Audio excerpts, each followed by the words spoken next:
तो महर्षि सुतीक्ष्ण के साथ अनुज एवं श्री जानकी जी सहित श्री रघुनाथ जी पहुंचे महर्षि अगस्त्य के आश्रम में। मुनिपद कमल परे दो भाई, ऋषि अति प्रीति लिए उर लाई। पुनि करि बहु प्रकार प्रभु पूजा, मोहि समभाग्यवंत नहीं दूजा, मोहि समभाग्यवंत नहीं दूजा। महर्षि अगस्त्य की पूजा, उनका सत्कार स्वीकार कर मुनि मंडली के मध्य श्री रघुनाथ जी विराजमान हैं। सबकी दृष्टि प्रभु के मुखचंद्र की ओर है। विनय पूर्वक श्री रघुनंदन महर्षि अगस्त्य से निवेदन करते हैं, तुम जानहु जेहि कारण आयो। आप सर्वज्ञ हैं, जानते हैं कि किस कारण से यहां आपके चरणों में मैं उपस्थित हुआ हूं। प्रभु कह रहे हैं महर्षि अगस्त्य से, अब सो मंत्र देहु प्रभु मोहि, जेहि प्रकार मारऊं मुनि द्रोही। वो जो प्रभु ने संकल्प किया ना, प्रतिज्ञा की कि मैं इस धरती को राक्षसों से रहित कर दूंगा। महर्षि अगस्त्य के चरणों में उपस्थित हुए प्रभु सादर सविनय प्रार्थना करते हैं मुनि से, अब सो मंत्र देहु प्रभु मोहि, जेहि प्रकार मारऊं मुनि द्रोह। महर्षि अगस्त्य मुस्कुराए कि तेरी सत्ता के बिना हे मुद मंगल मूल, पत्ता भी हिलता नहीं, खिले न कोई फूल। सर्वसमर्थ होकर प्रभु मुझसे क्या पूछते हैं। पर यहां श्री रघुनाथ जी अपने आचरण से कितनी सुंदर मर्यादा की प्रतिष्ठा करते हैं कि समर्थ होने पर भी रहना संतों गुरुजनों की आज्ञा में ही चाहिए। सामर्थ्य गुरुजनों के अनुशासन द्वारा नियंत्रित होना चाहिए।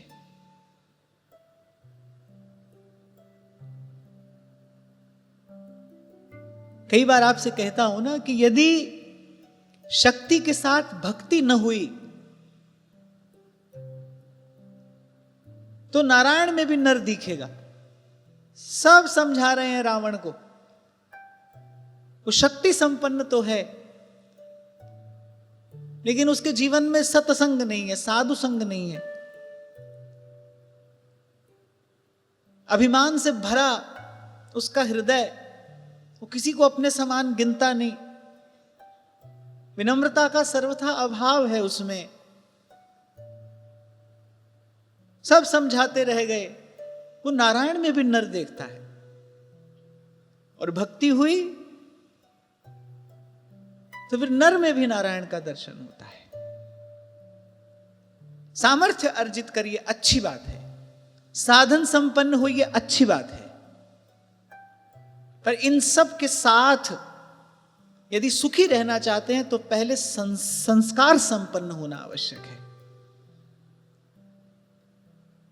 आपका मन, आपकी बुद्धि, आपकी चेतना सत्संग से सुसंस्कृत होनी चाहिए। इसके अभाव में जो शक्ति अर्जित करता है, शक्ति उसी का पतन कराती है। क्यों? क्योंकि अगर सत्संग नहीं हुआ तो फिर गोस्वामी जी कह रहे हैं, नहीं को वस जन्मा जग माही, प्रभुता पाई जाहि मद नाही। कहां रहूं, ये भी भगवान ने पूछा। महर्षि वाल्मीकि से पूछा, आप बताएं कहां रहूं। आगे बढ़े तो फिर पूछा, अब बताइए आगे कहां जाऊं। अब जब ये प्रतिज्ञा की है तो ऋषि अगस्त्य के चरणों में उपस्थित हुए श्री रघुनाथ जी, आप कृपा करें। सीधे कहा, अब सो मंत्र देहु प्रभु मोहि।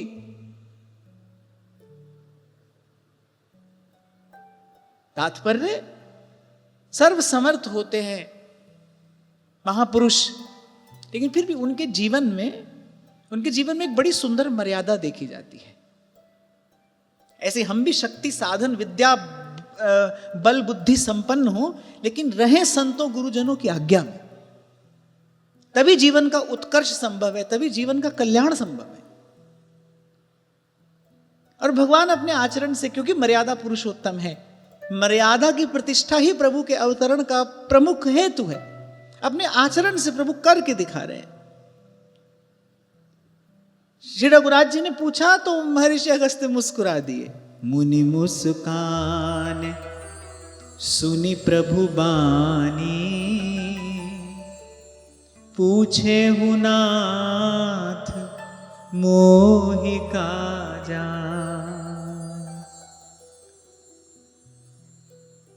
मुझसे क्या समझकर पूछते हैं प्रभु? फिर कहा, तुम्हरे भजन प्रभाव अघारी, जानो महिमा कछुक तुम्हारी। हे नाथ, आपका जो यत किंचित भजन आपकी कृपा से किया है, उसी के प्रभाव से आपकी कुछ महिमा जानता हूं। तुम्हारी कृपाते तुत पिछाना।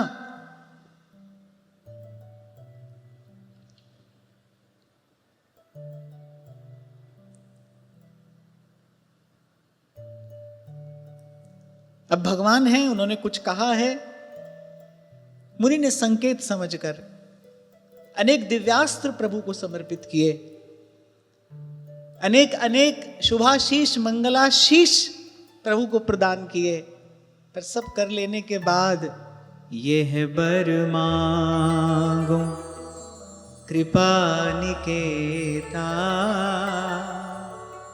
बसहु हृदय श्री मनुज समेता, बसहु हृदय श्री अनुज समेता। ए बर मांगो कृपा निकेता। अच्छा देखो, सब ऋषियों का मनोरथ एक ही है। ये जो आपकी सुंदर सुमनोहर झांकी है ना, बस ये हमारे हृदय कमल पर अविचल रूप से विराजमान रहे, बस आपका दर्शन होता रहे, आपका स्मरण होता रहे। जैसे महाप्रभु कहते, राधिका रति निकुंज मंडली, तत्र तत्र हृदय में विराजताम। ये आंख मेरी लाडले मगर आवरो हेरत रहे, ये मेरी रसना चातकी रसघन तुम्हें टेरत रहे। मुख चंद्र की ये चांदनी, ये कुंज में छाई रहे, छवि पान मत चकोर अखियां, देख बौराई रहे।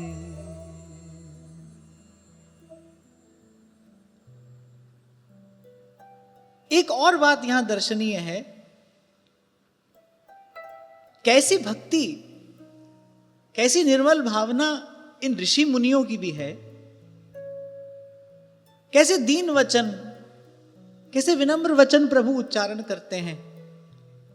प्रभु कुछ पूछते हैं, मुनि बता देते हैं, प्रभु आशीर्वाद मांगते हैं, मुनि दे देते हैं, पर एक क्षण के लिए भी ये भूलते नहीं कि ये कौन है। इसको कहते हैं महात्म्य ज्ञान पूर्वक भगवान में भक्ति का होना। वो ध्यान से समझना, हम लोगों की कभी कभी अपने इष्ट आराध्य में साधारण बुद्धि हो जाती है। अरे ये तो भाव के भूखे हैं, मैं देखता हूं कभी कभी कुछ भी कहने लगते हैं।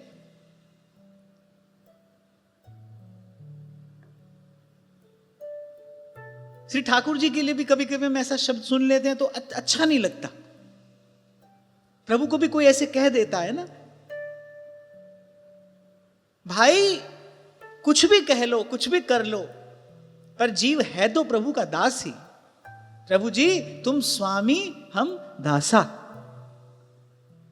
कितना भी अधिकार श्री प्रिया जी अपनी सहचरियों को क्यों ना दे दें, लेकिन सहचरियां दास्य भाव में ही प्रतिष्ठित रहती हैं।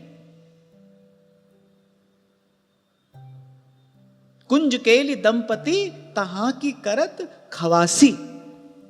कैंकर्य भाव में ही सहचरियों की स्थिति है। यद्यपि श्री जी ने उनको सर्वाधिकार प्रदान किए हैं, लेकिन फिर भी वो रहती दास्य के ही भाव में है, दासी भाव में ही सबकी प्रतिष्ठा है।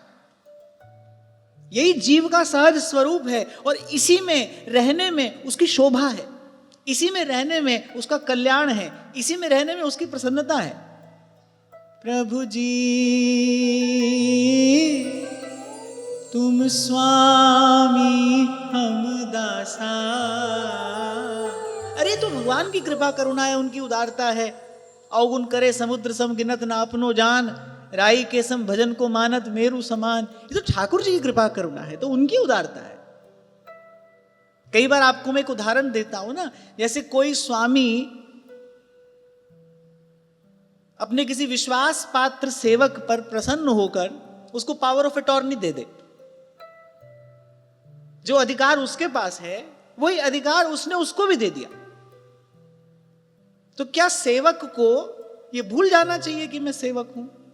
क्या सेवक को उन अधिकारों का दुरुपयोग करने लगना चाहिए?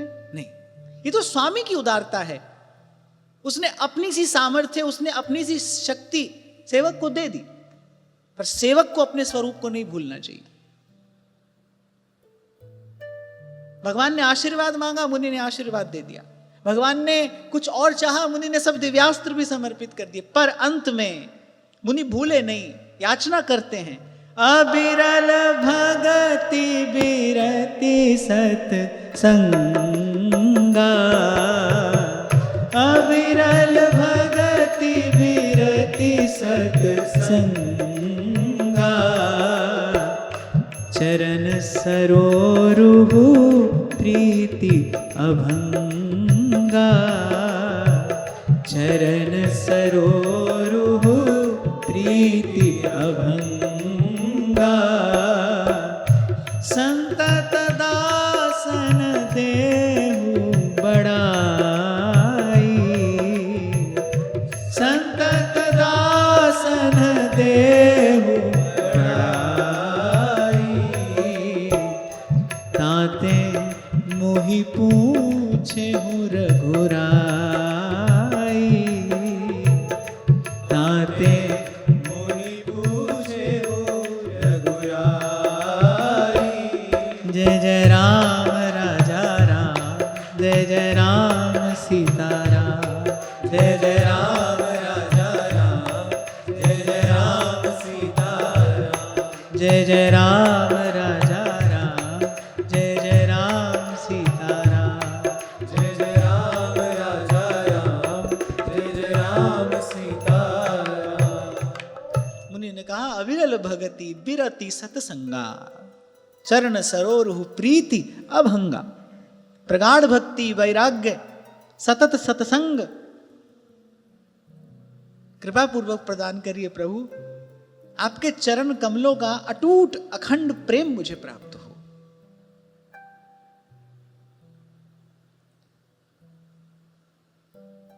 महर्षि अगस्त्य कहना नहीं भूले, बोले ये तो प्रभु आपका स्वभाव है, संतत दासन देहु बड़ाई। भाई कहीं भी कोई बड़ा है तो प्रभु की कृपा से ही बड़ा है, अन्यथा दाता एक राम, भिखारी सारी दुनिया। मच्छर से लेकर ब्रह्मा जी पर्यंत सभी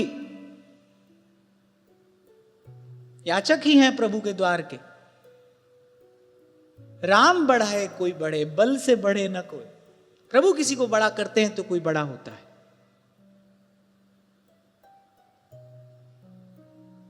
तो महर्षि कहने लगे प्रभु ये तो आपका स्वभाव है, आप अपने भक्तों को, अपने सेवकों को अपने से बड़ा करके मानते हैं। अभी हम श्रवण करेंगे, कहेंगे प्रभु मोते संत अधिक करी लेखा। अब आगे क्या करूं ये बताइए, ठाकुर जी ने पूछा। आप पूछते हैं तो मैं बताता हूं।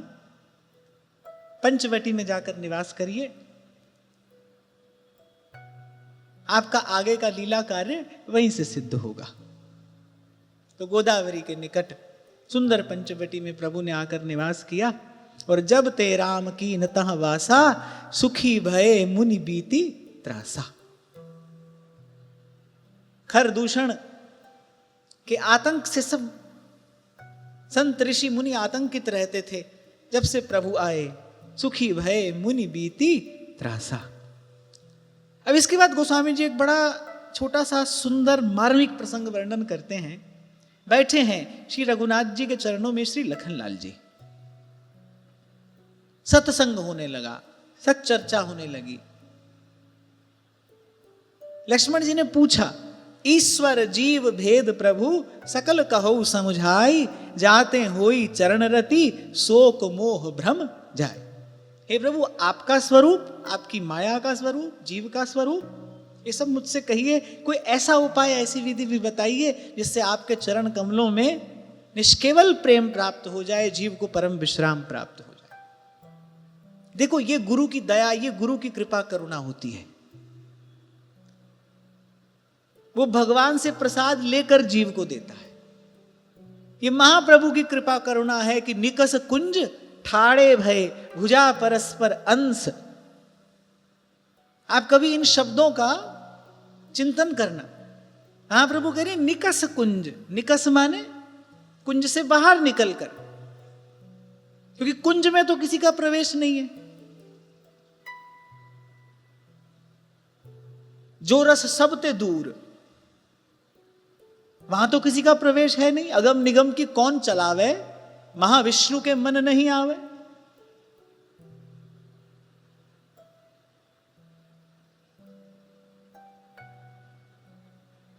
तुम सखी सहचरियों की कृपा से निकस कुंज ठाड़े भय भुजा परस्पर अंश, राधा वल्लभ मुख कमल निरख नयन हरिवंश।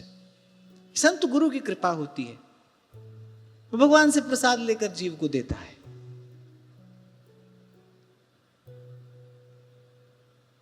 तो आप श्री रामानुज हैं, भक्ति मार्ग के आचार्य हैं।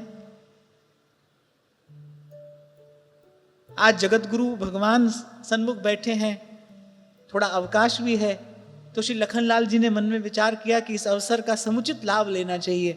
प्रभु के ही मुख से प्रभु को प्राप्त करने की विधि पूछ लेनी चाहिए। प्रभु के ही मुख से प्रभु को प्राप्त करने का उपाय जान लेना चाहिए। प्रभु ही बता दे प्रभु का स्वरूप क्या है, उनकी माया का स्वरूप क्या है, जीव का स्वरूप क्या है।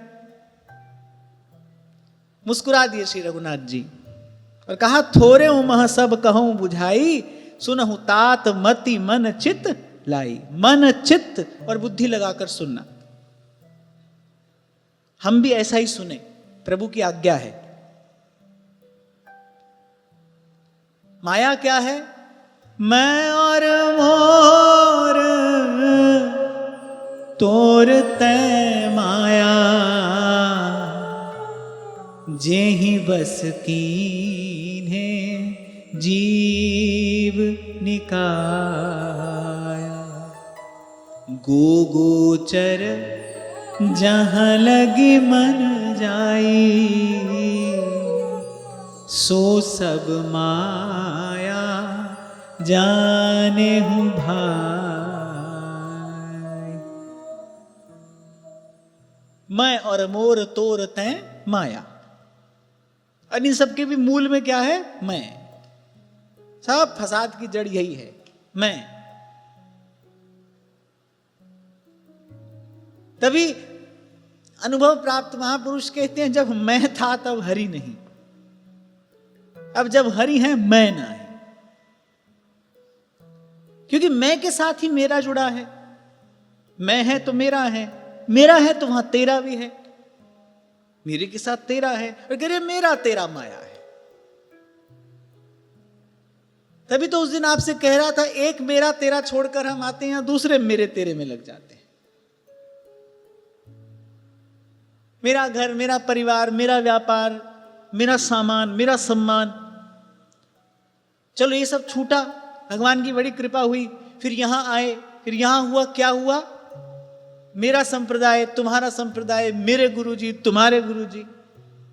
फिर यहां ये हो जाता है। ठाकुर जी तो यहां तक कह रहे, गो गोचर जहां लगी मन जाई, सो सब माया जाने हूं भाई। बोले भैया मन बुद्धि जहां तक जाते हैं, इन इंद्रियों की जहां तक गति है, गो गोचर जहां लगी मन जाई, सो सब माया जाने हूं भाई।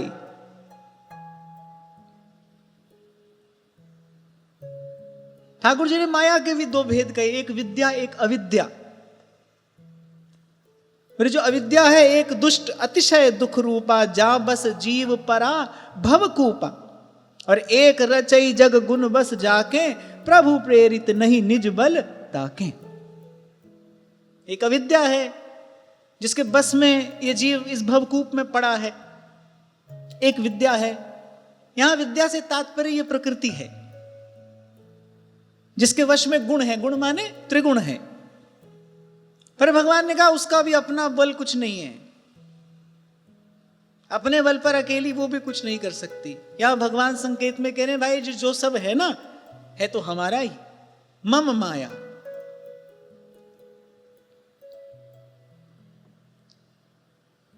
फिर आगे भगवान ने कहा ये तो माया का स्वरूप हुआ। अब जीव कौन है?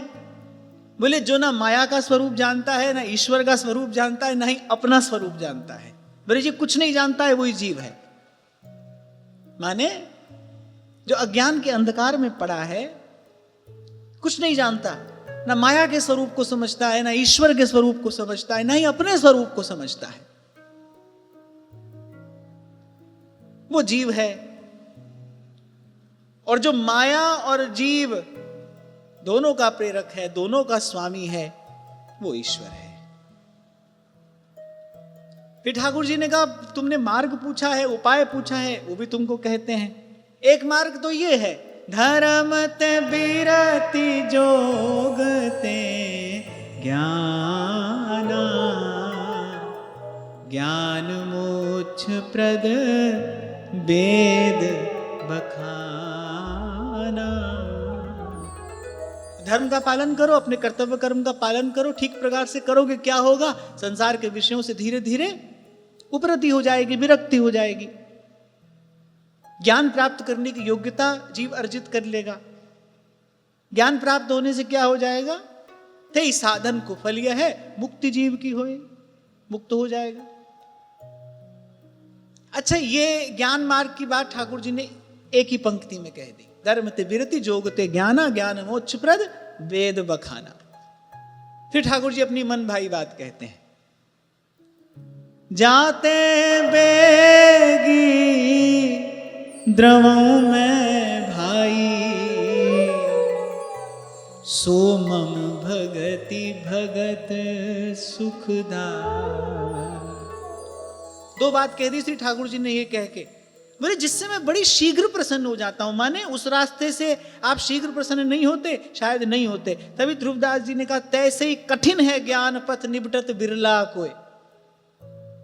बड़ा झंझट है वहां, कि वहां जो करना है अपने बल पर करना है, वहां जो करना है अपने बल पर करना है। बहुत लोगों को इस बात का अभिमान रहता, हम तो बड़े कर्मयोगी हैं, हम तो कर्म में विश्वास रखते हैं। अच्छी बात है, रखिए। परिणाम क्या है? जो जस करे सो तस फल चाखा। एक बात नहीं भूलनी चाहिए, दो ही प्रकार के कर्म करने की स्वतंत्रता है जीव को, या तो शुभ या अशुभ। शुभ करेगा स्वर्ग में जाएगा, अशुभ करेगा नरक में गिरेगा। लेकिन पुनरपि जननम पुनरपि मरणम पुनरपि जननी जठरे शयनम। तो वहां बहुत झंझट है। और मान लो बड़ी कठिनाई से पार लग भी गए तो क्या मिलेगा? ते ही साधन को फल यह है, मुक्ति जीव की हुई। हमारे महाप्रभु तो कह रहे बोले उसकी बात भी मत करो, हमको तो डर लगता है उससे। बत विभेमी कैवल्यता। फिर ठाकुर जी ने कहा जिससे मैं बड़ी शीघ्र प्रसन्न हो जाता हूं, जाते बेगी द्रवऊ मैं भाई, सो मम भगति भगत सुखदाय। सो सुतंत्र अवलंबना आना, सो सुतंत्र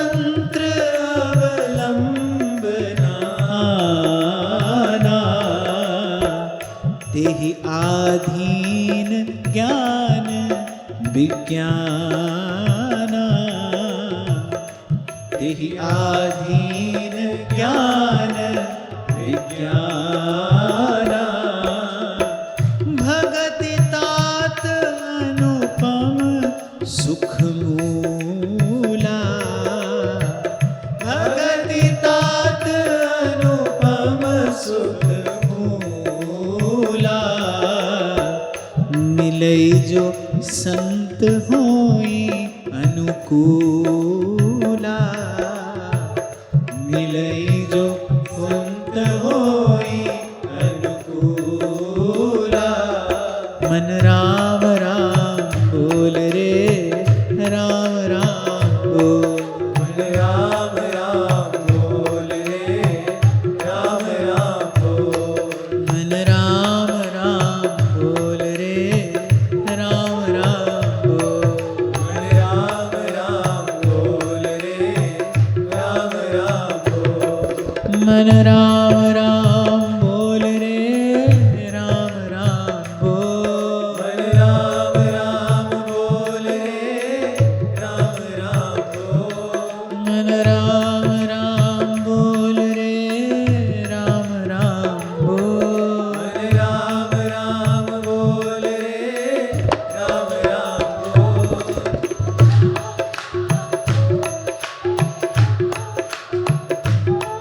मन राम राम बोल रे, राम राम बोल, मन राम राम बोल रे, राम राम बोल, मन राम राम बोल रे, राम राम बोल, मन राम राम बोल रे, राम राम बोल।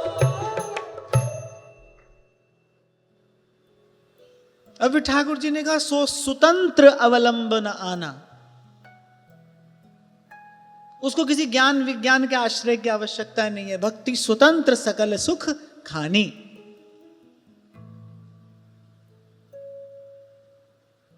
आधार क्या है इस भावना का? ये जो भक्ति भावना है इसका आधार क्या है? श्री कृष्ण शरणं मम, श्री कृष्ण शरणं मम, श्री कृष्ण शरणं मम। इसी आसन पर भक्ति महारानी विराजमान रहती है। ये दैन्य, ये शरणागति। भगवान ने कहा मेरी शरण में जीव आ जाए फिर सब काम मेरा है। पक्ष लेते हुए, पक्षपात करते हुए भगवान कह रहे हैं भगति तात अनुपम सुख मूला। किसी अद्भुत अनिर्वचनीय सुख को प्रदान करने वाली भक्ति है। मिलती कैसे है? मिलई जो संत होई अनुकूल। जब संत प्रसन्न हो जाते हैं, जब संत अनुकूल हो जाते हैं, ये धन तो उन्हीं का है, वही प्रदान करते हैं। इस धन के धनी तो संत हैं, भक्त हैं। फिर थोड़ा भगवान ने ये भी बताया भक्ति का साधन क्या है। अच्छा, बड़ा आश्चर्य है, यहां भी आगे अवधपुर वासियों से भी भगवान कहेंगे कहु भगति पथ कवन प्रयासा। आरती पूजा कहीं नहीं कही भगवान ने। ये व्रत रखो, ऐसे आरती करो, ऐसे भोग लगाओ, ये सब नहीं कहा ठाकुर जी ने। ध्यान से सुनना।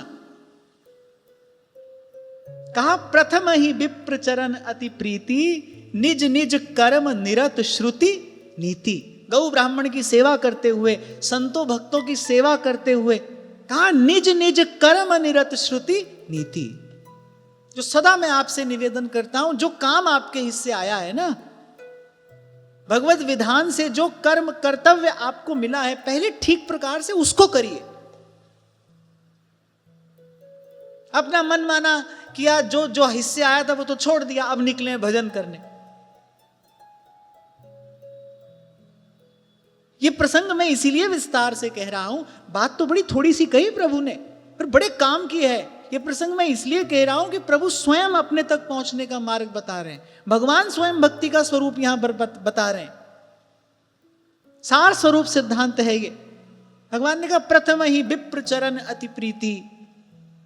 गौ ब्राह्मण की सेवा, गुरुजनों का आश्रय, प्रथम हृदय श्रद्धा जो करे, आचार जन जाए अनुसरे। और फिर भगवान कह रहे निज निज कर्म निरत श्रुति नीति।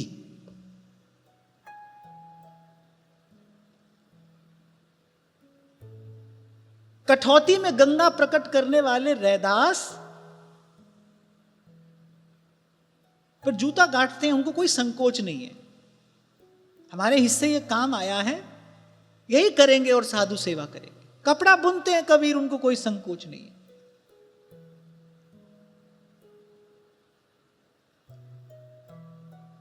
सूक्ष्म बात है, संसार के प्रति कुछ कर्तव्य है और उस कर्तव्य की एक सीमा है। उस सीमा तक उस कर्तव्य का ठीक से पालन करिए, आगे का रास्ता आपके लिए अपने आप खुल जाएगा। लेकिन वही ठीक से नहीं किया और आपको लगे कि भाई बचकर भागकर निकल जाएं कहीं, जब सब झंझट छोड़ें और चल दें, ऐसे होता नहीं, ऐसे होगा नहीं।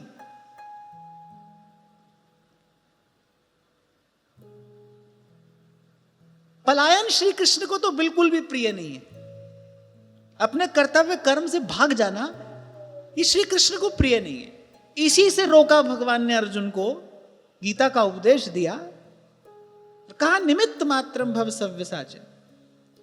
भगवान ने कहा कि हाँ, एक कर्म न्यास भी एक मार्ग है, कर्म का त्याग भी एक मार्ग है, पर भगवान ने कहा नहीं, मुझे ये कर्म योग अति प्रिय है। जहां जहां जाओ तुम्हारी सेवा, तुम सा ठाकुर और न देवा। तो पहले जो अपने हिस्से काम आया है, भगवान ने आपके लिए कुछ विधान किया है, पहले उस कर्तव्य कर्म का ठीक से पालन करिए और विश्वास रखिए, जगत मजूरी देता है क्यों राखे भगवान। आप विश्वास रखिए, आप प्रभु को दृष्टि में रखकर कर्म करेंगे, आपके लिए आगे मार्ग खुलता चला जाएगा। नहीं तो अगणित द्वंद देह के पथ हैं। और फिर ये भगवान द्वारा कहा गया, स्वयं प्रभु के श्रीमुख से निसृत ये वाणी है, भगवान द्वारा बताया गया ये मार्ग है। निज निज कर्म निरत श्रुति नीति, स्वे स्वे कर्मण्य विरता संसिद्धिम लभते नरा। भगवान गीता में कहते हैं। क्या होगा इससे? अब आपका घर है, परिवार है, आप अपने आप को प्रभु का सेवक मानकर अपने हिस्से आए कर्तव्य कर्म का ठीक से पालन कर रहे हैं, बिना ये सोचे कि जिसके लिए हम कर रहे हैं वो हमारे लिए क्या करेगा, कितना करेगा, करेगा कि नहीं करेगा। क्यों? क्योंकि आप तो स्वयं को प्रभु का सेवक मानकर प्रभु का दिया हुआ कार्य प्रभु के लिए कर रहे हैं। यदि इस भाव से आप करते हैं तो इसका फल क्या होगा? भगवान कह रहे हैं, एहि कर फल पुनि विषय विरागा, तब मम धर्म उपज अनुराग। भगवान ने कहा फिर विषयों से वैराग्य होगा। कई बार आपको निवेदन किया, संसार के स्वरूप का बोध हो, संसार से उत्कट वैराग्य हो, ये साधना का पूर्व पक्ष है। जग सो भयो फिरे बैरागी, फिर वृंदावन रस में अनुरागी। यहां भगवान भी यही बात कह रहे हैं। यूट्यूब पर वीडियो देखा, फेसबुक पर रील देखी, सब छोड़ छाड़ कर आए गए वृंदावन। लो, अरे ऐसे ही किसान बीज डाल देता है क्या? पहले वो खेत तैयार करता है, पहले भूमि तैयार की जाती है। अभी तो यही चल रहा है ना। तभी शायद व्यास जी ने इतने साल पहले कहा, देखा देखी भक्ति को व्यास न होई निवाह। भूमि तैयार हुई नहीं। भागवत धर्म को धारण करने की कुछ योग्यता है, पात्रता है, वो भगवान बता रहे हैं। भगवान कह रहे हैं पहले अपने हिस्से आया काम ठीक से करे, अपने कर्तव्य कर्म का पालन करे, ईमानदारी से करेगा तो क्या होगा? यही कर फल पुनि विषय विरागा, संसार के विषयों से वैराग्य हो जाएगा। तब मम धर्म उपज अनुरागा, बोले तब भागवत धर्म में प्रीति होगी।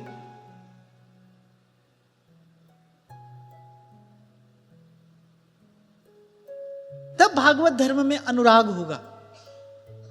इसलिए आपसे कई बार कहा, कहता रहा और कहता रहूंगा, अरे जहां हो वहीं रहो, श्री जी की कृपा का भरोसा रखो। श्री जी अपनी कृपा से जो मार्ग आपके लिए खोलें उसको प्रसन्न मन से स्वीकार करो, उसी का अनुसरण करो, वो जहां रखें। अरे हमारे आचार्य का सिद्धांत यही है। मचा दिया कुछ लोगों ने शोर, सब छोड़ो, वृंदावन आ जाओ, वृंदावन आ जाओ। क्या हो गया बताओ, देखो क्या क्या दशा हो गई। वृंदावन को ही क्या बना दिया हमने। आचार्य का सिद्धांत है ये। महाप्रभु अपनी वाणी में कह रहे हैं, यत्र यत्र मम जन्म कर्म वीर नारकेत परमे पदे थवा राधिकारति निकुंज मंडली तत्र तत्र हृदय में विराजताम।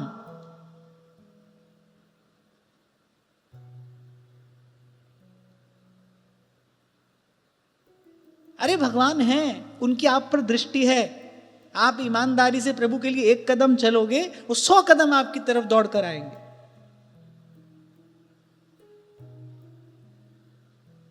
पर जो हम कर रहे हैं उसमें ईमानदारी तो होनी चाहिए, वो निष्कपट भाव से तो होना चाहिए, क्योंकि मोहे कपट छल छिद्र न भाव। भगवान ने कभी नहीं कहा कि तुम काम क्रोध से मुक्त होकर मेरे पास आओ तब मैं तुमको स्वीकार करूंगा। ऐसी कोई शर्त भगवान ने नहीं लगाई। हाँ, भगवान ने कहा लेकिन कपट मत करो, दंभ प्रपंच मत करो, ये हमको अच्छा नहीं लगता। दूसरे का दोष मत देखो, ये मुझे प्रिय नहीं है।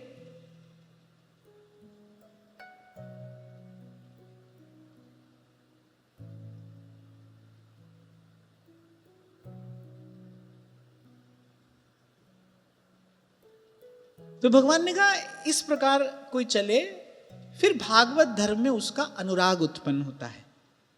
जैसी श्रद्धा होनी चाहिए ना श्रवण कीर्तन में, वैसी श्रद्धा फिर उसको प्राप्त होती है, वो दैवी संपद का अधिकारी होता है। उसके बाद श्रवणादिक नव भक्ति दृढ़ाही मम लीलारति अति मनमा। तब श्रवण कथन सुमिरन परतीति बीत काल सब जाइयो। अब कोई कहे कि आप ही सुनाते हैं कितने संतों की कथा, सब छोड़कर आ गए वृंदावन भजन किया। भाई ऐसे लोग बड़े कम हैं, पहले भी कम थे। श्री हरिवंश प्रसिद्ध धर्म समझे न अलप तप। संतों की बात ध्यान से सुनो। ध्रुवदास जी महाराज कह रहे श्री हरिवंश जो कयो रस बिरलो समझन हार, एक है दो ही पाइये खोजत सब संसार। हम जब ये पढ़ते हैं तो हमको लगता है एक तो ध्रुवदास जी, दूसरे हम। चलो एक तो ये हैं ही, दूसरे हम ही होंगे, और कौन होगा। निवृत्ति परायण जीव कोई कोई होता है, वो जो अपने पूर्व जन्म में अपनी यात्रा पूर्ण करके आया है, थोड़ा सा कार्य उसका बचा है, या फिर किसी कार्य विशेष के लिए किसी महापुरुष को संसार में भगवान भेजते हैं, वो ऐसे संस्कारों से सुसंस्कृत होकर आता है। ये हमारे जैसे साधारण लोगों के लिए नहीं है।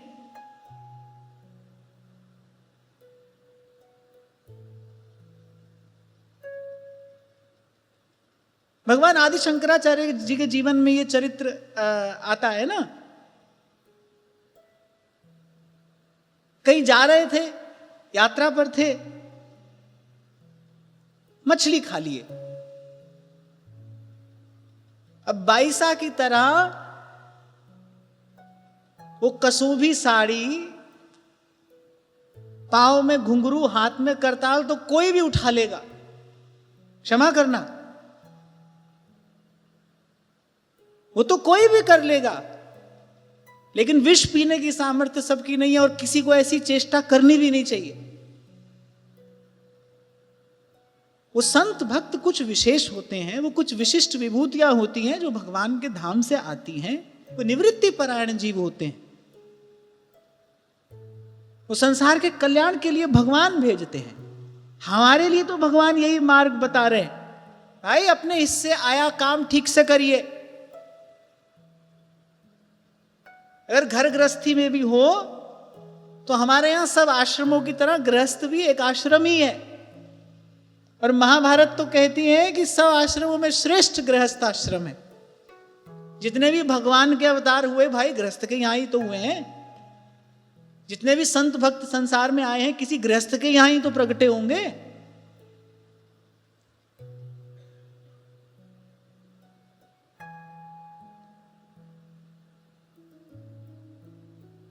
और माताओं बहनों से तो ये मेरी विशेष प्रार्थना है।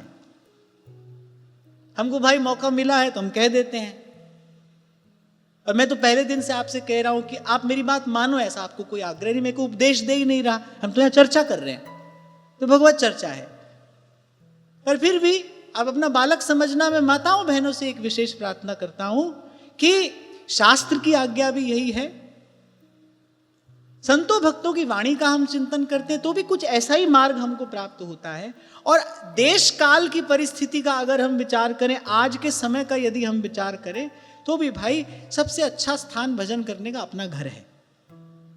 अपने घर में रहिए, अपने कर्तव्य कर्म का ठीक प्रकार से पालन करिए, विश्वास रखिए, वो काम ठीक से किया तो ये आगे का मार्ग अपने लिए स्वतः खुल जाएगा। उच्छृंखलता न आने दीजिए जीवन में, क्योंकि मनमुख आवे मनमुख जावे, और मनमुख फिर चोटा खावे, और जितने नरक सो मनमुख देखे।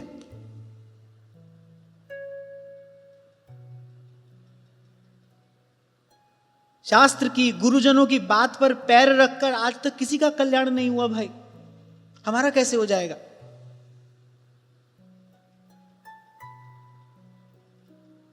तो माताओं बहनों से तो विशेष प्रार्थना है, आइए वृंदावन, सत्संग का श्रवण करिए। और मैं तो कहता हूं माताओं बहनों के लिए ये बहुत आवश्यक भी है, क्योंकि मैं तो सदा से ये बात कहता आया हूं कि समाज में अगर संस्कार सुरक्षित रहेंगे तो माताओं बहनों के प्रयास से रहेंगे। अपने पूरे परिवार को सुसंस्कृत करना ये किसी माता का ही तो दायित्व होता है। हाँ, पर लेकिन ऐसा मनमाना आचरण ना हो, उच्छृंखलता जीवन में ना आने पाए। जो शास्त्र की मर्यादा है, जो गुरुजनों की आज्ञा है, जो सिद्धांत है, उसका आदर सबके जीवन में अवश्य होना चाहिए।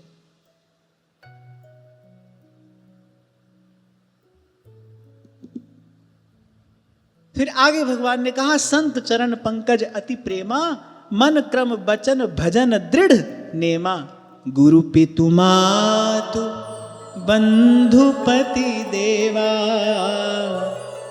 सब मोहि कह जाने दृढ़ से। और भगवान ने कहा, इस मार्ग पर कोई चले तो उसको फिर उस शुद्धा भक्ति का प्रसाद प्राप्त होता है। मम गुण गावत पुलक शरीरा, मम गुण गावत पुलक शरीरा,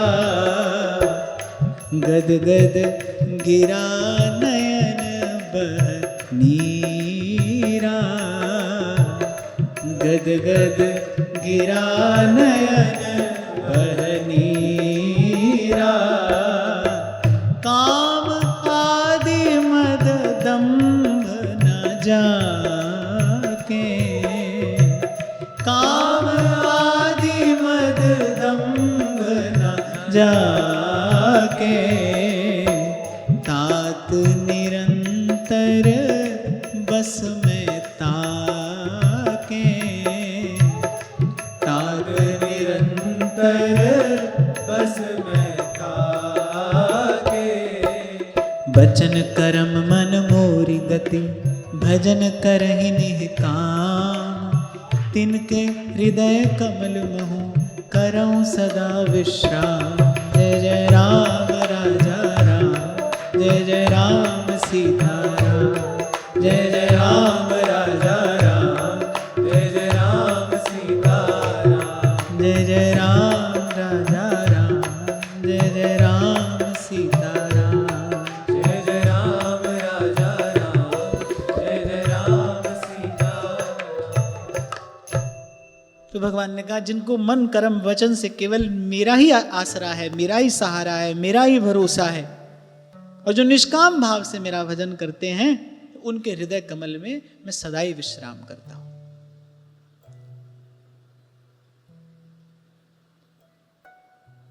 एक बात कहकर आगे बढ़ते हैं कि किसी भी सिद्धांत को यदि आप धारण करना चाहते हैं, आप उस सिद्धांत ग्रहण का फल प्राप्त करना चाहते हैं, तो फिर उस सिद्धांत को पूरा पूरा स्वीकार करिए। हमारे यहां कहा जाता है अर्ध कुक्कुटी न्याय नहीं होता। किसी भी सिद्धांत को पूरा पूरा स्वीकार किया जाता है।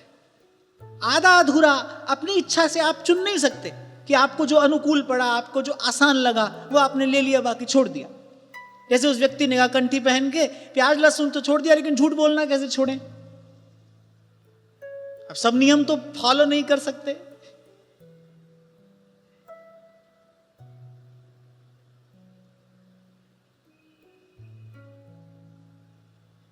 तो ऐसे नहीं चलता है भाई।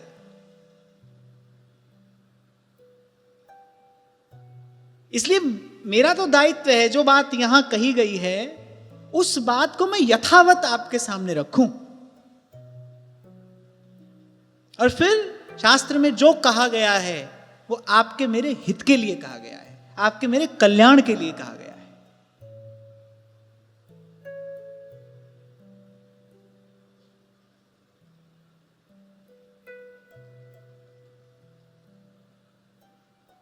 वो जो रागानुगा भक्ति है, वो जो प्रेम लक्षणा भक्ति है, वो जो रस भक्ति है, वहां तक पहुंचने के लिए, उस स्थिति तक पहुंचने के लिए मार्ग बताया भगवान ने।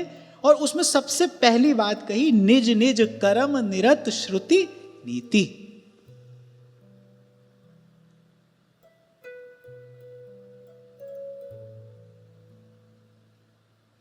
ये जो आपको आज बाढ़ सी आई दिखाई पड़ रही है ना, थोड़ा रुकिए, देखिएगा, समझ में आएगा कि कभी कभी धार्मिक उन्माद को हम क्रांति समझ बैठते हैं। वो होता कुछ नहीं, वो धर्म के नाम पर एक उन्माद होता है। जैसे उन्माद किसी को उन्मत्त कर देता है, ऐसे इस धार्मिक उन्माद को हम ऐसे कोई बड़ी बड़ी क्रांति समझने की भूल ना करें।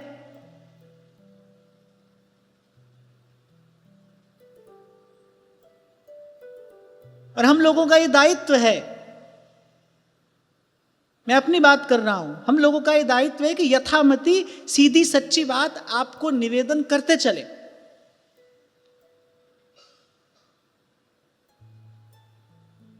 मैं तो सदा आपसे कहता आया हूं, कहता रहूंगा, अपना जीवन सुंदर बनाइए, अपना जीवन पवित्र बनाइए,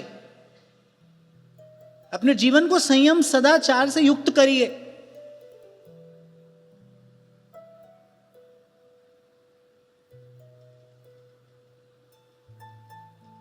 कुछ विशेष प्रयोजन है गोस्वामी जी का इस समय ये प्रसंग कहने का। लक्ष्मण जी पूछ रहे हैं, उनसे अधिक भगवान को और कौन जानता है? मैंने कहा ना, वो तो रामानुज हैं, वो भक्ति संप्रदाय के मूल आचार्य हैं। उनसे अधिक तत्व को और कौन जानता समझता है? पूछा। श्री रघुनाथ जी ने कहा, बड़ा विशेष प्रयोजन है इस समय ये प्रसंग कहने का।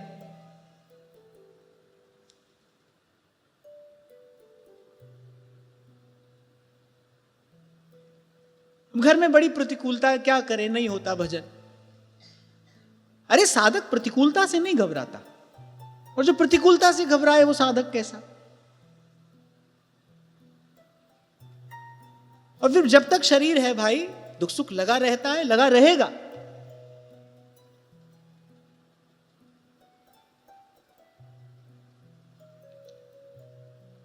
पति नहीं रहे, श्वशुर नहीं रहे। श्री मीराबाई सा पति भी नहीं है, श्वशुर भी नहीं है, विक्रमादित्य देवर हैं।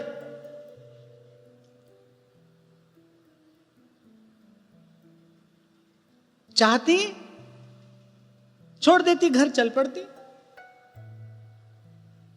पर गोस्वामी जी से पूछा, श्री गोस्वामी जी को पत्र लिखा कि भाई संत गुरुजन जो आज्ञा मुझे दें वही कार्य मेरे द्वारा होना चाहिए।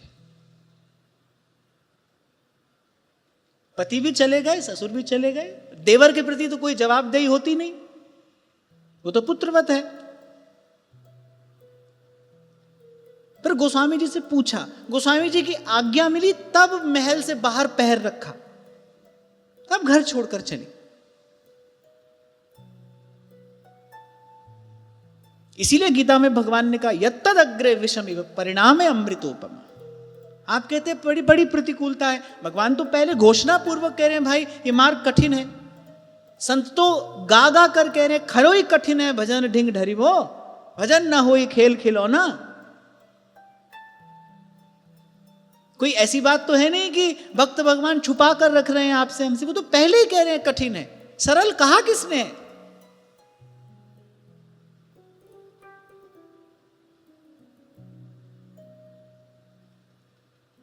हो सकता है बहुत से लोगों को हमारी बात अच्छी ना लगे, नहीं लग रही होगी,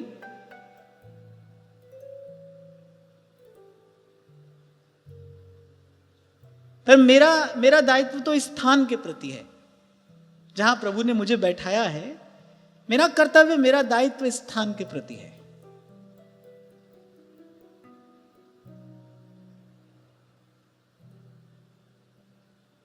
चर्चा श्रवण करके श्री लखन लाल जी को बड़ा सुख मिला। भक्ति जोग सुनि अति सुख पावा, और लक्ष्मण प्रभु चरणन सिर नावा। इस प्रकार चर्चा होती रही, कुछ दिन बीते,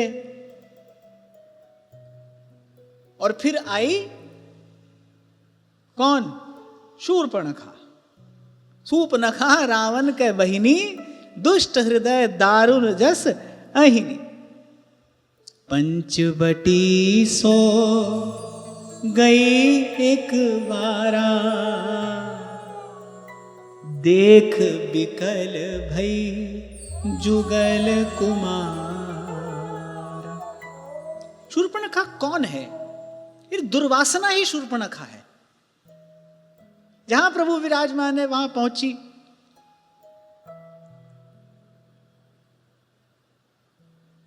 और देख बिकल भई जुगल कुमार।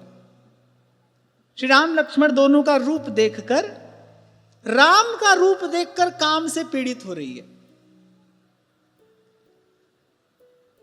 माने जो प्रभु से भी अपना सुख चाहे, प्रभु का नाम, प्रभु का रूप, प्रभु की लीला, प्रभु का धाम, ये सब पाकर भी जो अपने ही स्वार्थ पूर्ति में लगा रहे, जिसके हृदय में अपनी ही स्वार्थ पूर्ति की वासना रहे, वही शूर्पणखा है।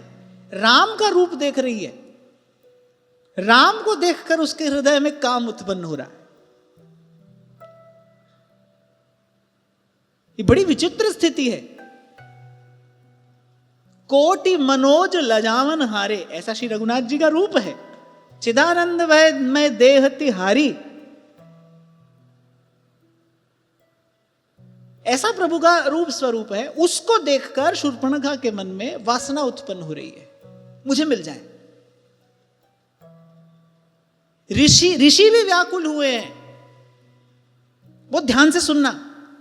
ऋषि भी व्याकुल हुए हैं प्रभु का रूप देखकर, लेकिन उनमें, उनके हृदय में जो व्याकुलता है वो क्या है? हम इनके हो जाएं। ऋषियों के मन में व्याकुलता क्या है? हम इनके हो जाएं। शूर्पणखा क्या चाहती है? ये मेरे हो जाएं। राम और काम में इतना ही भेद है, या फिर कहो काम और प्रेम में इतना ही भेद है। गोपी कहती है उन्हीं के रहे पर नी के रहे। क्यों निंदा हुई कुब्जा की? क्यों कुब्जा को श्री सुखदेव भगवान दुर्भगा कहते हैं? अभागी है। श्री कृष्ण को देखकर उसके मन में स्वसुख की ही वासना है, मुझे मिले। पीतांबर पकड़ लिया श्री कृष्ण का सब लोगों के मध्य।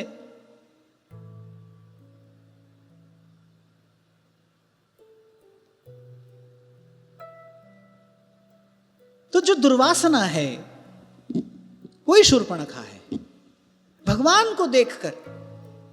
अच्छा, भक्त भगवान दोनों हैं।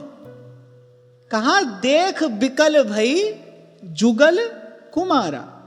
जुगल कुमारा खाली राम जी को देखकर नहीं, राम लखन दोनों को देखकर, यानी कि भक्त भगवान दोनों को देखकर उसके मन में भोग की वासना जगी, दुर्वासना।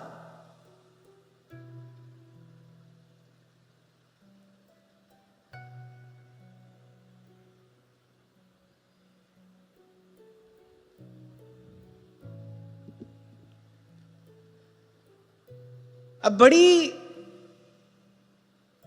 भयंकर उसकी छवि है, पर माया जानती है। रुचिर रूप धरि प्रभु पहि जाई, बोली बचन बहुत मुस्काई। सुंदर रूप धारण किया और मीठे वचन बोलती हुई, मुस्कुराती हुई दोनों भ्राताओं के पास पहुंची। निर्लज्ज है। हमारे यहां साहित्य ग्रंथों में, रस शास्त्र आदि में नायक नायिका के कुछ गुण बताए हैं। नायक का गुण क्या है, नायिका का गुण क्या है। तो उसमें लज्जा संकोच ही नायिका का गुण है। कुछ दिन पहले हम चर्चा कर रहे थे ना कि पुरुषोचित गुण ना हो, केवल देखने में पुरुष हो लेकिन उसमें पुरुषोचित गुण ना हो, धैर्य ना हो, पराक्रम ना हो, साहस ना हो, गांभीर्य ना हो, स्त्रियों की सी चंचलता हो, स्त्रियों कैसे उसके हाव भाव हो, तो कैसे वो समाज में उपहास का पात्र होता है। हंसते हैं लोग उसको देखकर, उपहास का पात्र होता है। ऐसे ही स्त्री में यदि लज्जा नहीं है, संकोच नहीं है, यदि मर्यादा की रक्षा का विचार नहीं है, जो स्त्रियोचित गुण होना चाहिए वो नहीं है, वो भी उपहास की ही पात्र है। कि जैसे केवल शरीर का आकार पुरुष का होने से कोई पुरुष नहीं होता, पौरुष होने से पुरुष है। ऐसे ही स्त्रियोचित गुण हो तो फिर स्त्री है, फिर पूज्या है, फिर या देवी सर्वभूतेषु शक्ति रूपेण संस्थिता, नमस्तस्यै नमस्तस्यै नमस्तस्यै नमो नमः। स्त्रियोचित गुण है तो फिर पूज्या है, फिर वो माता के समान है, वंदनीय है। लेकिन वो नहीं है। लज्जा छोड़कर सुंदर रूप धारण किया, हंसती मुस्कुराती, और सीधा ही आकर क्या कहती है, तुम सम पुरुष नमो सम नारी, यह संजोग विधि रचा विचार। तुम सम पुरुष नमो सम नारी, लो, उसको बीच में किसी की आवश्यकता ही नहीं है। अयोध्या कांड पर जब हम चर्चा कर रहे थे तो मैंने आपको प्रसंग सुनाया, भगवान वाल्मीकि रामायण में कैसे वर्णन करते हैं, खेल खेल में धनुष टूट गया। श्री रघुनाथ जी तो केवल धनुष देखने गए थे जहां वो रखा था, खेल खेल में धनुष टूट गया। अब महाराज जनक ने कहा अब तो आपको विवाह करना पड़ेगा, क्योंकि हमारा प्रण यही था जो धनुष तोड़ेगा वही जानकी से विवाह करेगा। राम जी ने कहा ये मेरे हाथ में नहीं है, ये निर्णय तो मेरे माता पिता गुरुजन लेंगे, मैं ये निर्णय कैसे ले सकता हूं। कैसा मर्यादा पुरुषोत्तम का शील है, कैसी अद्भुत मर्यादा की प्रतिष्ठा भगवान कर रहे हैं। इसीलिए अब 10-20 साल की बात तो मैं नहीं जानता, लेकिन आज से पहले तो भाई संबंध होता था तो माता पिता की अनुमति, सहमति, आशीर्वाद से ही होता था। अब तो पता नहीं समाज कौन सी दिशा में जा रहा है। और मुझे तो कभी कभी लगता है कि ये गाड़ी रुकेगी कहां जाकर। भारत जैसे देश में, धर्म प्राण देश में, जहां धर्म की रक्षा के लिए, अपने संस्कारों की सुरक्षा के लिए बलिदान होते आए, उस भारत जैसे देश में जब लिव इन रिलेशनशिप को लीगली मान्यता मिल जाती है तो मन में प्रश्न तो उठता है कि भाई ये समाज किस दिशा में जा रहा है और ये गाड़ी रुकेगी कहां जाकर। प्रश्न उठता है मन में। पर फिर गुरुजन कहते हैं भाई कुछ होता हो तो, अनुचित होता हो तो या तो उसको रोको, नहीं तो उठ के चल दो। तो हमको तो भाई दूसरी बात ही समझ में आई कि नारायण तो बैठ के अपनो भवन बुहार। पर हां, मन में बात तो आती है। सीधा ही आकर तुम सम पुरुष नमो सम नारी। बोले देखो विधाता ने कितना सुंदर संयोग बनाया, कैसी सुंदर जोड़ी लगेगी तुम्हारी और हमारी। निर्लज्ज है, कोई लज्जा नहीं, उसको कोई संकोच नहीं है। अरे चावल के एक दाने से तो पता चलता है कि हांडी में चावल पका है कि नहीं पका। ऐसे आपकी जो बॉडी लैंग्वेज है, आपके जो शब्द जिनका चयन आप अपनी बातचीत में करते हैं, आपके जो हाव भाव हैं, वही तो बताते हैं आपका वास्तविक व्यक्तित्व जो है वो क्या है। पता नहीं किसने ये बात कही है, कोई विद्वान व्यक्ति है, मुझे नाम स्मरण नहीं है। वो कहता है कि किस बात पर आप हंसते हैं इससे आपके चरित्र का पता चल जाता है। किस प्रकार के हास्य विनोद हैं आपके जीवन में, वहां से आपके चरित्र का पता चल जाता है।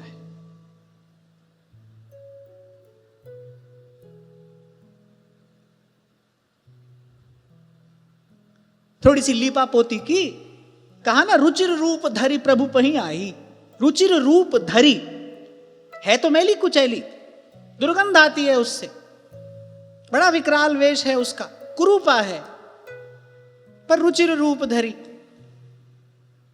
क्रीम पाउडर लगाया, लीपा पोती की, और अपना चटक मटक करती हुई आ गई और सीधे कहा तुम संपुरुष नमो समनारी, पसंद है आप मुझे, प्रेम करती हूं मैं आपसे। ये शूर्पणखा का चरित्र है।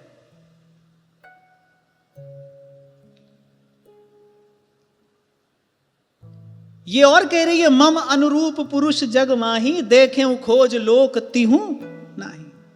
मैंने सारे संसार में तीनों लोगों में ढूंढकर मैंने देख लिया, मेरे योग्य कोई वर, मेरे योग्य कोई पुरुष मुझे मिला नहीं। मैंने इसीलिए अब तक कुमारी हूं।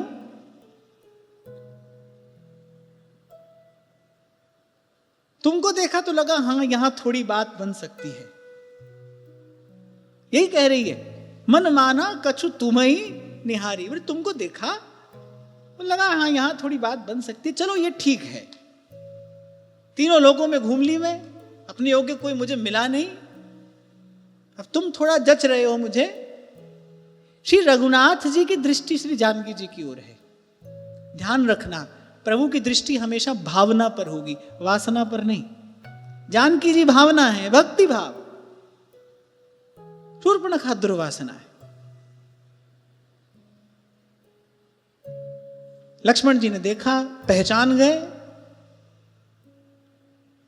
कौन है। श्री रघुनाथ जी ने जानकी जी की ओर देखते देखते कहा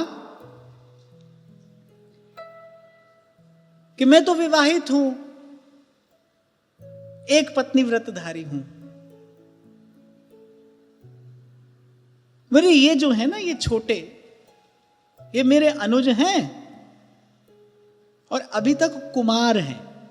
अब कोई कहे भगवान ने झूठ बोला है,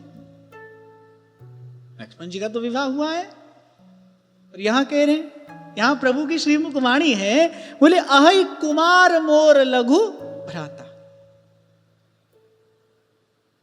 पर इसमें बड़ी बड़ी गूढ़ गंभीर बात है। क्या भगवान झूठ बोलेंगे? लक्ष्मण जी तो विवाहित हैं, ऐसे झूठ कह दिया भगवान ने? नहीं, झूठ नहीं कहा। भले लक्ष्मण जी का विवाह हुआ, लेकिन मनसा वाचा कर्मणा लक्ष्मण जी ने कभी श्री रघुनाथ जी के चरण कमल के अतिरिक्त किसी का स्पर्श नहीं किया। कुमार ही हैं। मीरा जी का विवाह हो गया, होने कोई तो विवाह हुआ, पर मनसा वाचा कर्मणा मीरा गिरधर की ही थी, गिरधर की ही रही और गिरधर की ही रहेंगी। ऐसे ही झूठ नहीं कहा भगवान ने। अरे कुमार है, अरे कुमारा है, उनके पास दौड़ी। अच्छा, ये भी वासना का एक लक्षण है। एक जगह बात नहीं बनेगी, पहले एक जगह प्रेम प्यार का गाना गा लिया, अब वहां जब कुछ हाथ नहीं आया तो दूसरी जगह चल दिए, वहां चल दी। लक्ष्मण जी ने हाथ जोड़कर कहा, सुंदरी सुन मैं उनकर दासा, पराधीन नहीं तोर सुपासा। प्रभु समर्थ कौशलपुर राजा, जो कछु करही उन्हीं सब छाजा। कितना सुंदर उपदेश दिया है श्री लखनलाल जी ने। बोले अरे सुंदरी, मैं तो उनका दास हूं, और दास सदा अधीन होता है। दास कभी स्वतंत्र नहीं होता, सेवक कभी स्वतंत्र नहीं होता, वो सदा स्वामी की इच्छा के अधीन होता है। और तुमने जो अपनी महिमा अपने मुख से कही है, तो ये दास तो तुम्हारे योग्य बिल्कुल भी नहीं है, तुमको प्रभु के ही पास जाना चाहिए। वो समर्थ हैं, प्रभु समर्थ कौशलपुर राजा, वो जो करें स्वतंत्र है, कर सकते हैं। अभी जो थोड़ी देर पहले आपसे मैंने कहा ना कि प्रभु अपनी उदारता से जीव को कोई भी अधिकार दे दें, पर जीव ना भूले, वो अपना स्वरूप ना भूले, वो अपना स्थान ना भूले। अरे प्रभु समर्थ हैं, वो जो करे सो करे, उनको सब शोभा देता है, उनको सब सुहाता है। वो नख से लेकर शिख तक सुंदर श्रृंगार किए ठाड़े हों, वो तो भी त्रिभुवन शोभा दाम है। एक लंगोटी कसे हो तो भी उनकी छवि का क्या कहना। देखेरी हरि नंगम नंगा, सूरदास गाते हैं। जीव कभी प्रभु की बराबरी कर सकता है क्या? कभी ऐसा सोचना भी नहीं चाहिए। भले भगवान अपनी सारी भगवत्ता दे दें तो भी प्रभु समर्थ कौशलपुर राजा, जो कछु करहि उन्हीं सब छाया। वहां से निराश होकर फिर राम जी के पास आ गई, पुनि फिर राम निकट सो आई। ठाकुर जी ने फिर लक्ष्मण जी के पास भेज दिया।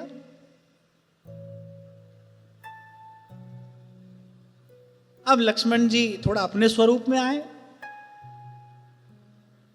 लक्ष्मण जी ने कहा, भाई तुझे ब्याहने के लिए जैसी निर्लज्जता चाहिए वैसी मेरे पास में नहीं है। अब लक्ष्मण जी थोड़ा अपने स्वरूप में आए, कहा कि लक्ष्मण कहा तो ही सो बरई, जो तृण तोर लाज परिहरई।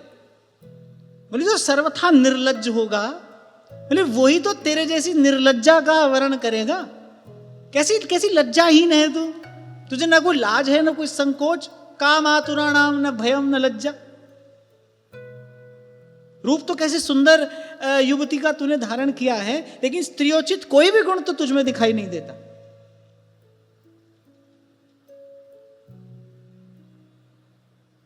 और कहा तब खिसियानी राम पाई गई। पहले राम जी के पास गई, राम जी ने लक्ष्मण जी के पास भेजा। लक्ष्मण जी से निराश होकर राम जी के पास आ गई, राम जी ने फिर लक्ष्मण जी के पास भेजा। अब जब लक्ष्मण जी ने थोड़ा डांटा, जब थोड़ा फटकारा, जब अपमान किया तेरा वर्ण करने के लिए, तो किसी को पूर्ण रूप में निर्लज्ज होना पड़ेगा। कोई निर्लज्ज ही तेरा वर्ण कर सकता है। कोई सज्जन, कोई संस्कारी पुरुष तेरा वर्ण नहीं कर सकता। तू जिस प्रकार अपना संबंध आप ही लिए घूम रही है, तुम सम पुरुष नमो सम नारी, तुझे वर्ण करने वाला भी वैसा ही कोई निर्लज्ज होगा ना। तो तब खिसियानी राम पई गई। अब तो खिसिया गई। अब जब खिसियाई तो जैसे गुस्से में,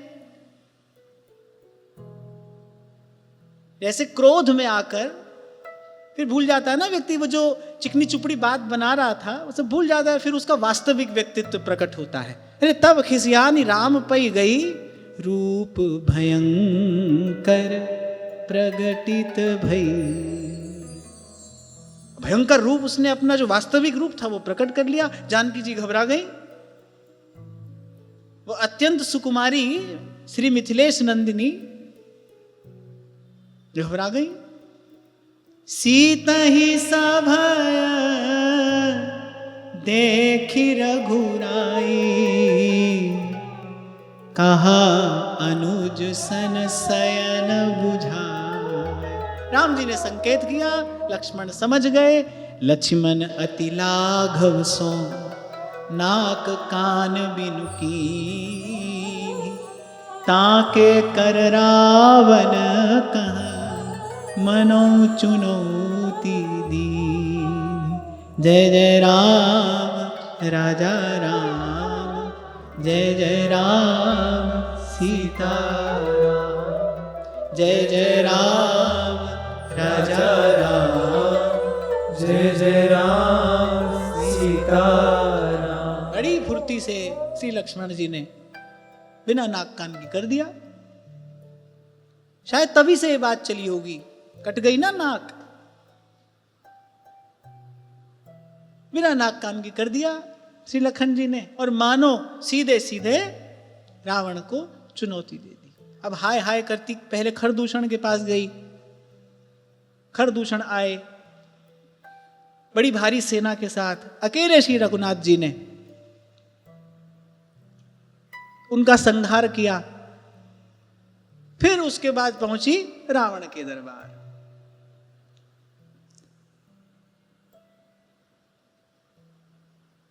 राम कहानी कहती है शूर्पणखा रावण के दरबार में जाकर, लेकिन शूर्पणखा के मुख से राम कहानी सुनकर रावण के हृदय में वासना उद्दीप्त होती है। बड़ी सूक्ष्म बात है, ध्यान से समझना। हमारे यहां कहा गया है शास्त्र में, सभी से कथा नहीं सुननी चाहिए। जैसे सभी को सुनानी नहीं चाहिए ना कथा, श्रोता वक्ता का अधिकार निर्धारित किया गया है। जैसे सबको कथा सुनानी नहीं चाहिए, ऐसे सबसे कथा सुननी भी नहीं चाहिए। अगर सुनाने वाले के हृदय में कोई वासना है, कोई कामना है, कोई इच्छा है, कोई लोभ है, तो सुनने वाले के मन में भी उसी भाव का संचार होगा। पहुंच गई रावण के दरबार में, रक्त बह रहा है, खरदूषण का और वध हो गया। अब हाय हत्या मचाती भगवान रावण के दरबार में पहुंची।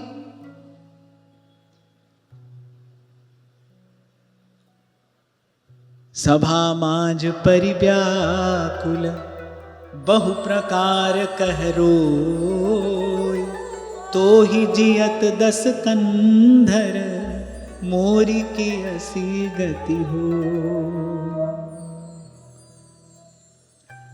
तेरे जीते जी मेरी ये दशा हो गई। धिक्कार है तेरी सारी शक्ति को, धिक्कार है तेरे बल के अभिमान को। अब सुनत सभासद उठे अकुलाई, समझाई गई बाह उठाई। सब सभासद अकुला उठे शूर्पणखा की दशा देखकर। रावण की बहन, संसार में कौन ऐसा आ गया जिसने रावण की बहन की यह दशा कर दी।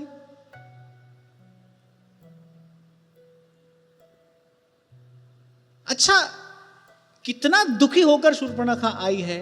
खरदूषण का वध अकेले श्री राम ने कर दिया, स्वयं की उसकी यह दशा कर दी, पर एक भी अपशब्द राम जी के लिए नहीं कहा शूर्पणखा ने, कह ही नहीं पाई। अवध नृपति दशरथ के जाए। रावण ने पूछा, अरे बता तो सही कौन है, किसने तेरी ये दशा की। बोली, अवध नृपति दशरथ के जाए, पुरुष सिंह बन खेलन आए। उनका बल, उनका सामर्थ्य, उनकी शक्ति देखकर मुझे लगता है कि बस थोड़े ही समय में वो सारी पृथ्वी को निशाचरों से हीन कर देंगे, राक्षस हीन कर देंगे। अतुलित बल प्रताप द्वौ भ्राता, अतुलित बल प्रताप द्वौ भ्राता, खलबध रत सुर मुनि सुखदाता, खलबध रत सुर मुनि सुखदाता। अतुलित बल प्रताप दो भ्राता। पहले तो उनका बल, उनकी शक्ति शूर्पणखा कहती है। कहा कि अरे सब राक्षसों का वध कर दिया है उन्होंने, पंचवटी के मुनि अब बड़े सुख से निवास कर रहे हैं। रावण क्या करता था? रावण कहता था कि इनको भजन मत करने दो, ये भजन करेंगे देवताओं की शक्ति बढ़ेगी, देवताओं की शक्ति बढ़ेगी तो मुझे जीतने में कठिनाई होगी। रावण ने कहा भाई ये भजन ना करें, यज्ञ ना करें, सात्विक अनुष्ठान नहीं होने चाहिए, देवताओं की शक्ति क्षीण होती जाए। शूर्पण ने कहा कि तुम्हारे सब मनोरथ उन्होंने विफल कर दिए हैं, सुख से मुनि वहां पर निवास कर रहे हैं, यज्ञ पुरुष भगवान का आराधन कर रहे हैं। राम जी का परिचय क्या कहकर देती है? शोभा धाम राम अस नामा, शोभा धाम राम अस नामा, तिन्हके संग नारी एक श्यामा, तिनके संग नारी एक श्यामा। जय जय राम राजा राम, जय जय राम सीता राम, जय जय राम राजा राम,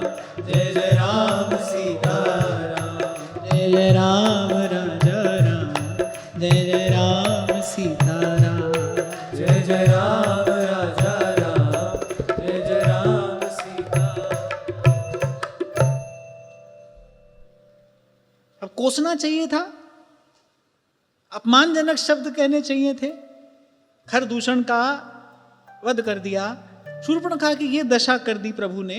पर प्रभु का परिचय कैसे देती है? कह रहे अतुलित बल प्रताप दो भ्राता, खल बधरत सुर मुनि सुखदाता।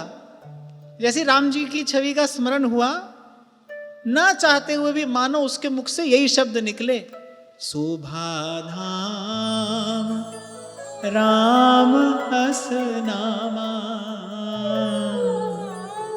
तिनके संग नारी एक श्याम। क्या कहूं, शोभा के धाम हैं। जब खरदूषण आए ना, कुछ सहस्त्र असुरों के साथ, राक्षसों के साथ खरदूषण आए, अकेले श्री रघुनाथ जी ने सबका संहार किया। पर जब खरदूषण आए और जब श्री रघुनाथ जी को देखा, तो आपस में पता है क्या बात करते हैं? इनको मारने की इच्छा नहीं हो रही, प्रयास करते हैं कुछ समाधान हो जाए। कहने लगे अपनी ये सुंदरी स्त्री हमको दे दो, हम तुम्हारे प्राणों को क्षमा कर देंगे, चले जाओ यहां से।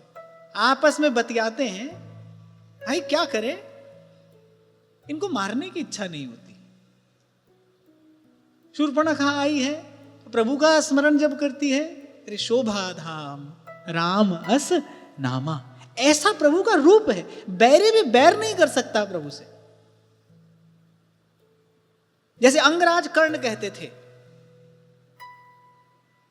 कि मैं सब मंत्र भूल जाता हूं जब सामने द्वारिकाधीश को मुस्कुराते देखता हूं। कर्ण कहते थे मेरा विजय धनुष मेरे हाथ से अगर कोई छुड़ा सकता है तो वो केशव की, माधव की मुस्कान छुड़ा सकती है। जब मैं इनको मुस्कुराते देखता हूं ना, तब भूल जाता हूं, मुझे अपनी विद्या, अपना बल सब विस्मृत हो जाता है। ऐसा रूप है प्रभु का। और फिर उसमें भी प्रभु मुस्कुराते हो तो हासो जनोन्मादकारी च माया।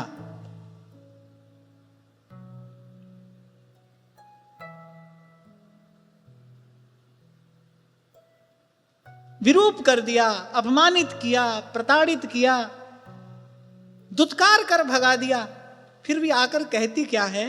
शोभा धाम राम अस नामा। अब कहा तिनके संग नारी एक श्यामा। कह उनके साथ एक तरुणी सुंदरी स्त्री है। और कैसी सुंदरी है? रूप राशि विधि नारी सवारी।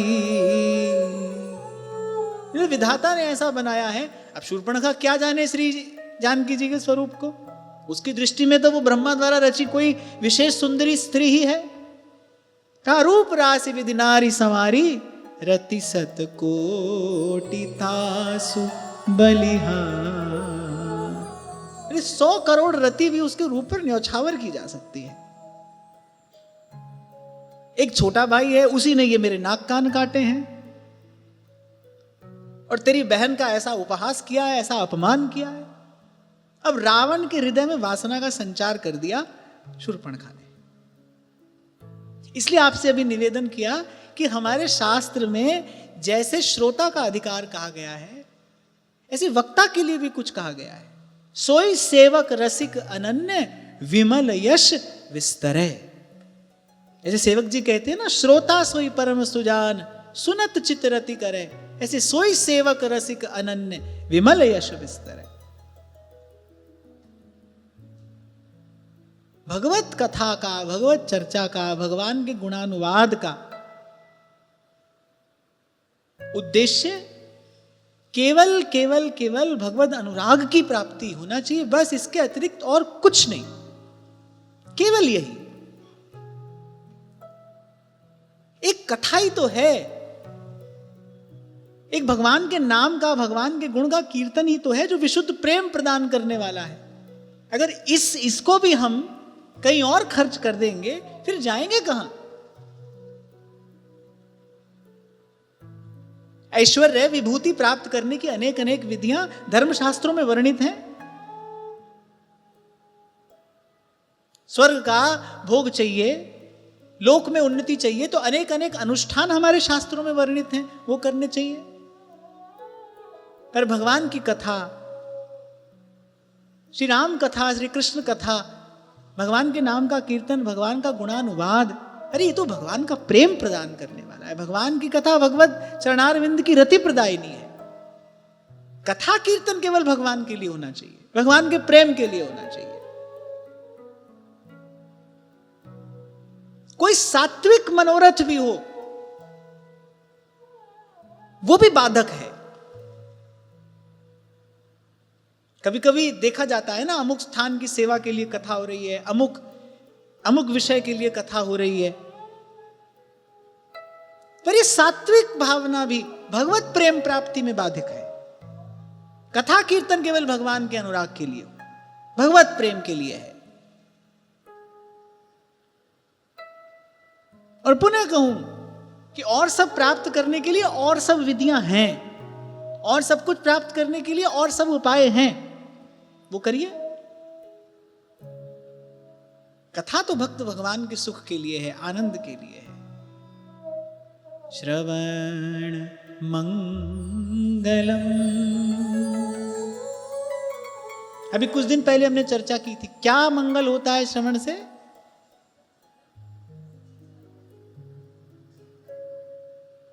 नहीं, श्रवण से मंगल क्या होता है?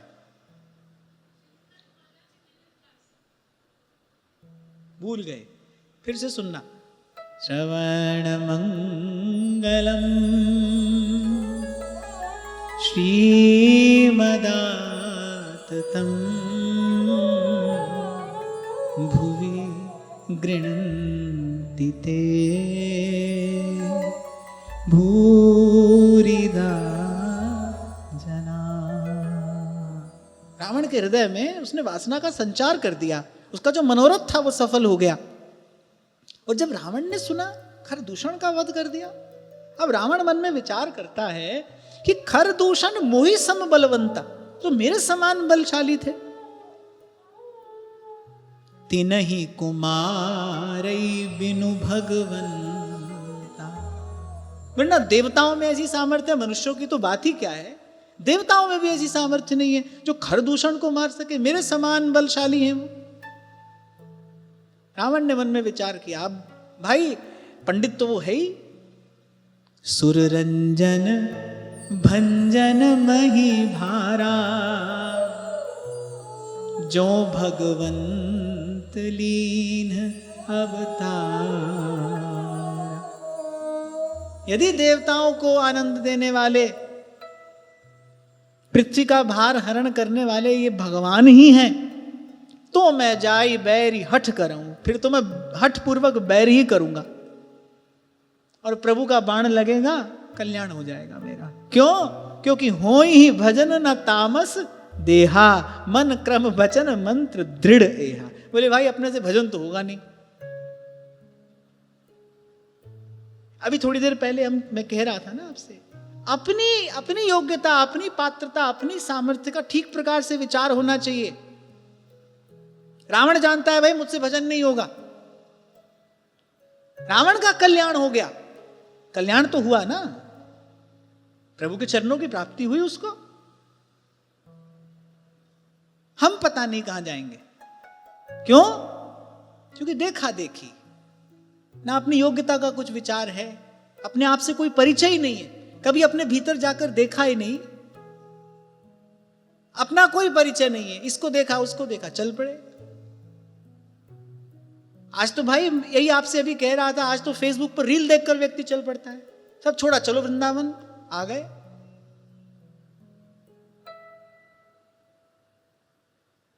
वहीं कुछ काम देख लेंगे। भगवान का धाम संसार का काम करने के लिए है क्या? वहीं कुछ काम देख लेंगे।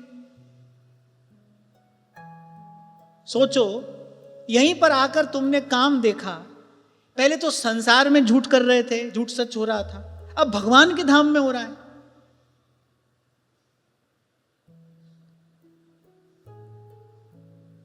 एक योग्यता बताई भगवान ने, कहां से चलना चाहिए, फिर कहां कोई पहुंचता है तो भागवत धर्म में उसकी रुचि होती है, उसकी प्रीति होती है।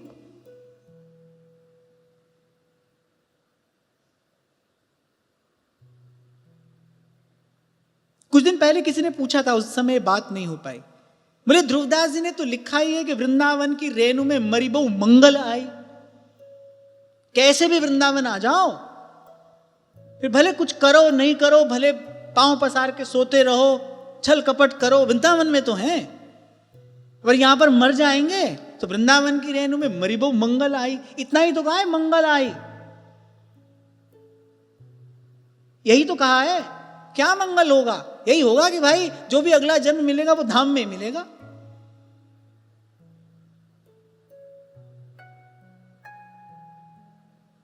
और बहुत अधिक ही कुछ अनीति कर दी तो यहीं पर प्रेत बने डोलेंगे। हाँ, धाम नहीं छूटेगा, धाम की कृपा से धाम तो मिलेगा, लेकिन क्या धाम प्राप्ति का लक्ष्य यही है? तभी आपसे कई बार कहता हूं, अगर ध्रुवदास जी ने वृंदावन शतलीला में यह कहा है ना, यही सब नहीं पूजत तऊ वृंदावन रहे सोए, तो फिर उसी शतलीला में पास में यह भी कहा है कि बस के वृंदा विपिन में इतनो बड़ो सयान और जुगल चरण के भजन बिन निमिष न दीजे जा। फिर यह भी तो वहां उन्होंने कहा है।